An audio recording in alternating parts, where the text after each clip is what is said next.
সকাল সকাল বাইরে বের হলে শীতের তীব্রতাটা একটু বোঝা যায়, কারণ সকালে কিন্তু যথেষ্ট পরিমাণে ঠান্ডা পড়ে, বিশেষ করে শেষ রাতের পর থেকে এই সকাল 10টা পর্যন্ত। এই বিষয়টা আমার একদমই পছন্দ, যে এই যে ঘন্টার পর ঘন্টা বসে থাকা বাচ্চাদের জন্য। আমি কিন্তু আমার রুহিমনের যখন স্কুল হয় তখন আমি ওকে স্কুলে দিয়ে বাসায় চলে যাই, দেন আবার নিতে আসি। হ্যাঁ, এই পরীক্ষার সময়টা এই ফাঁকিটা দেওয়া যায় না, কারণ কখন ওর পরীক্ষা শেষ হবে, কখন যে ও বের হয়ে আসবে, এইটা থাকে অনিশ্চয়তার ভিতরে। আসসালামু আলাইকুম, welcome back to my another video. I hope সকল আপু ভাইয়েরা আল্লাহর অশেষ রহমতে ভালো আছেন এবং সুস্থ আছেন। আপনাদের দোয়া এবং আল্লাহর অশেষ রহমতে আলহামদুলিল্লাহ অনেক ভালো আছি।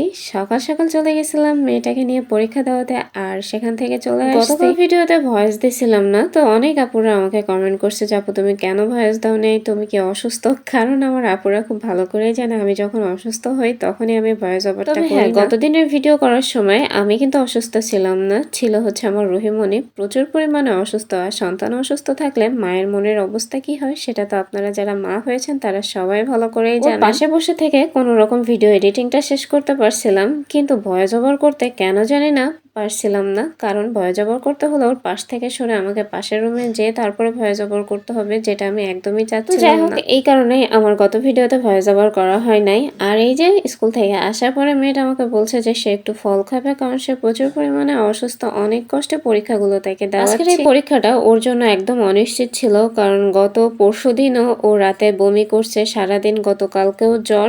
তো এই অবস্থাতে কোনো রকম গতকাল রাতে একটু পড়তে বসাইছিলাম, আর আজকে নিয়ে গেছিলাম পরীক্ষা দিতে। জানি না কেমন হয়েছে, যাই হোক যতটুকু করবে ততটুকুতেই আমি খুশি। এইদিকে মেয়েটাকে ফল কেটে দিয়ে তারপরে চলে আসছে ফ্রিজের কাছে, কারণ গতকাল রাত্রে আপনাদের ভাইয়া কিছু পাবদা মাছ আনছিল, তো সেগুলো এখন ভিজিয়ে দেবো। খালা আসবে, খালাকে দিয়ে কাটিয়ে নিব। বাজার থেকে যতই তাজা মাছ কিনে আনা হোক না কেন, ফ্রিজে কিন্তু 1 থেকে 2 দিনের বেশি রেখে দিলে সেই মাছটা নরম হয়ে যায় কাটার সময়।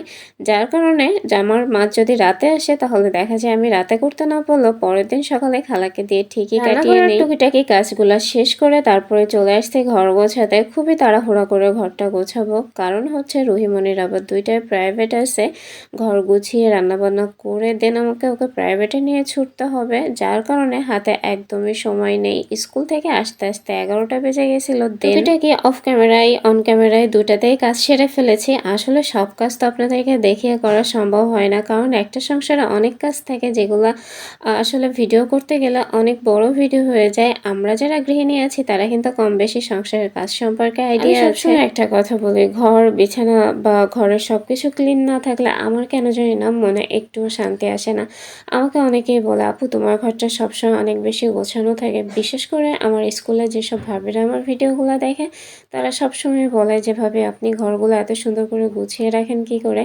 কিন্তু তাদেরকে কিভাবে বোঝাই যে গোছাতে গেলে যে পরিশ্রমটা হয় তাদেরকে আসলে তো বোঝানো সম্ভব না, বা মেয়ের পিছনে কতটা কথা খরচ করতে হয় যে আম্মু এটা এলোমেলো করো না, ওইটা এলোমেলো করো না, বা জায়গা জিনিসটা জায়গায় রেখে দিও। আর এইদিকে পিচ্চি পোলাপানগুলোর অবস্থা দেখেন। আমাদের বাইরে র্যাকেট খেলার জন্য খোয়া দেওয়া হয়েছে, মানে খোয়ার যে রাবিশগুলো ওরা সেগুলা খেলনার মতো করে উঠিয়ে উঠিয়ে নিয়ে যাচ্ছে। তো আমি ওদেরকে একটু ধমক দিলাম, যেহেতু গেট খোলা, আসলে বাসায় মিস্ত্রি কাজ করছে। বাসায় মিস্ত্রি কাজ করলে বাসাটা একদমই এলোমেলো হয়ে থাকে, বিশেষ করে মেন গেটটা খোলা থাকার কারণে। আর আমার বাসা যেহেতু নিচতলায় আর আমার একদম জানালা বরাবরই মেন গেট, তো আমার অনেক বেশি অসুবিধা হয়, কারণ মেন গেট খোলা রাস্তা দিয়ে সবসময় লোকজন যাতায়াত করে। কি আর করা, বাসার কাজ চললে তো এইটুকু অসুবিধা ভোগ করতেই হবে। হ্যাঁ, বাচ্চাগুলোকে ধমক দিলেও আমার কাছে কিন্তু বেশ ভালো লাগছিল, কারণ এদের ভিতরেই নিজেদের ছোটবেলা খুঁজে পায়। আমরাও না কতই না ছোটবেলায় এরকম ছুটোছুটি এর বাড়ি ওর বাড়ি যে খেলা করছে। আমার তো মনে পড়ছে, যেহেতু আমি গ্রামের মেয়ে, পাড়ায় বড় হয়েছি। আমার পাড়ায়, বিশেষ করে আমার পাড়াটা ছিল হিন্দু পাড়া, তার ভিতরে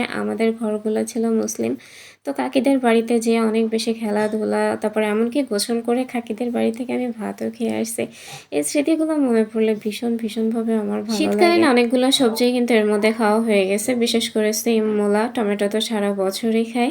এখন আজকে আমার বাসায় শীতকালীন সবজির ভিতরে সব থেকে পছন্দতম সবজি যেটা, সেটাই রান্না হবে। সবজিটা রান্না করব তেলাপিয়া মাছ দিয়ে। তো তেলাপিয়া মাছটা কিন্তু এদিকে আমি ভেজে রেখে দিয়েছি। তারপরে আমার যে ইনস্ট্যান্ট মশলাটা আছে, পেঁয়াজ, রসুন আর কাঁচামরিচ ব্লেন্ডার করা, সেটা দিয়ে এক এক করে গুঁড়া মশলাগুলা, যেমন জিরা গুঁড়া, হলুদ গুঁড়া, লবণ, মরিচ গুঁড়া সবকিছু পরিমাণ মতো দিয়ে দিচ্ছি। আজকে একটা কথা শুনলাম যে অনেকেই নাকি সবজির ভিতরে আদা দেয়। আমি মাছ ভুনার ভিতরে আদা দিয়ে থাকি, বাট সবজির ভিতরে আদা দেয় এটা আমি কখনোই শুনি নাই।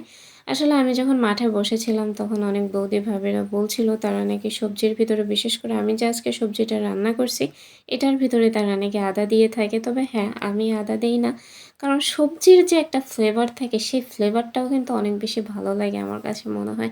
সো সেই ফ্লেভারটা নষ্ট করা আমার একদমই পছন্দ না। তবে হ্যাঁ, যারা পছন্দ করে না এই ফ্লেভারগুলা তারা এই জিনিসগুলা ব্যবহার করতে পারে। বিশেষ করে আমার যে বৌদিরা করে তাদের কিন্তু এই সমস্যাটার জন্যই তারা করে থাকে। তবে হ্যাঁ, অনেক কথাই বলে ফেলেছি। তবে এর ভিতরে কিন্তু একটা কথা বলা হয়নি কোন সবজিটা রান্না করছি। তো আপনারা ভিডিও দেখে অলরেডি বুঝতে পারছেন যে আজকে সবজিটা কি, সেটা হচ্ছে ফুলকপি দিয়ে আলু দিয়ে।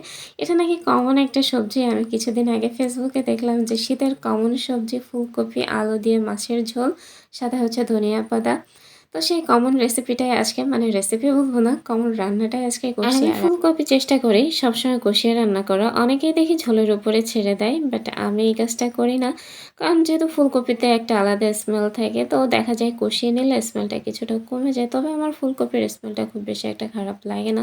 আমার বেশি খারাপ লাগে মোলার স্মেলটা, যদিও সেটা আমি খাই না। শুধুমাত্র যখন রান্না করি তখন রুহির আব্বু অনেক পছন্দ করে খেয়ে থাকে। হাজবেন্ডের লাগানো এত সুন্দর ধনিয়া গাছ রেখে আমি কেন বাজারের ধনিয়া পাতা নিয়ে আসবো? এখনো অবধি যা আছে অনেক দিনই চলে যাবে। যদিও ভাড়াটিয়া বা আমার বড় যা সবাই মিলে আমরা যে পরিমাণে খাওয়া শুরু করছি তাতে যতদিন ভাবছিলাম যাবে ততদিন হয়তো বা যাবে না। এই দুইটা মিস্ত্রি আমার কাছে চাবি দিতে আসছিল, তো তাদের কাছ থেকে চাবিও নিয়ে নিলাম। আর ধনিয়া গাছগুলা কিছুটা হলেও কমে গেছে। আসলে আমারও মনটা খারাপ লাগছে, যখন মন চাচ্ছিল এখান থেকে তুলে নিয়ে তরকারিতে দিতে পারছিলাম।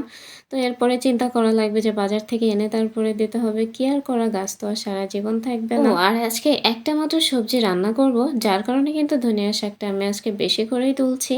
আমার আসলে হাতে ওইভাবে এখন সময় নেই, খুব দ্রুত, মানে অলরেডি হচ্ছে জোহরের আজান দিয়ে দিছে। রোহিত যেহেতু 2টায় প্রাইভেট, তো ওকে খাইয়ে রেডি করিয়ে দেন আমাদের বেরোতে বেরোতে 2টা প্রায় বেজে যাবে। যার কারণে আমি আজকে একটা সবজি রান্না করব। তো সবজিটা যেহেতু একটা হবে, তো আলুর পরিমাণটাও একটু বেশি দিয়েছি আর ধনিয়া পাতাটাও আমি একটু বেশিই নিয়ে নিচ্ছি, যেহেতু শাক হিসেবে ফুলকপির ভিতরে কাজ করতে পারে। এদিকে ধনিয়া পাতা তুলে নিয়ে আসার পরে দেখি আমার ফুলকপির ঝোলটা একদমই শুকিয়ে আসছে। তো আমি তাড়াতাড়ি করে মাছগুলা দিয়ে দিচ্ছি, কারণ একটু ঝোলও তো রাখতে হবে। ঝোল না হলে রাতটা হবে কিভাবে? যদিও আমি খুব বেশি একটা রাতের চিন্তা করছি না, দুপুরে কবজি ডুবি আগে খাই, তো তারপর দেখা যাবে। এই ফুলকপি সবজিটা আমি যেমন পছন্দ করি তেমন আমার রুহিও অনেক বেশি পছন্দ করে। সে গরমকালেও কয়েকবার যে ফুলকপির খোঁজ নেয় তার হিসাব নাই। আর এখন দেখুন কতগুলা করে ধনিয়া পাতা দিচ্ছে, একদম মনে হচ্ছে ধনিয়া পাতা দিয়ে ফুলকপির তরকারিটা ঢেকে দিচ্ছি। ওই যে বললাম তরকারির ঝোলটা একটু বেশি করব, যার কারণে ধনিয়া পাতাটাও অনেক বেশি দিয়ে দিলাম। আর এটাতে তেমন একটা ফ্লেভার নাই, খুব বেশি একটা অসুবিধা হয় না। আমারও ধনিয়া পাতার ফ্লেভারটা বেশি ভালো লাগে, কিন্তু সেটা আমি এটার ভিতরে পাই না তেমন একটা। সবাই ভালো থাকবেন, সুস্থ থাকবেন, আল্লাহ হাফেজ।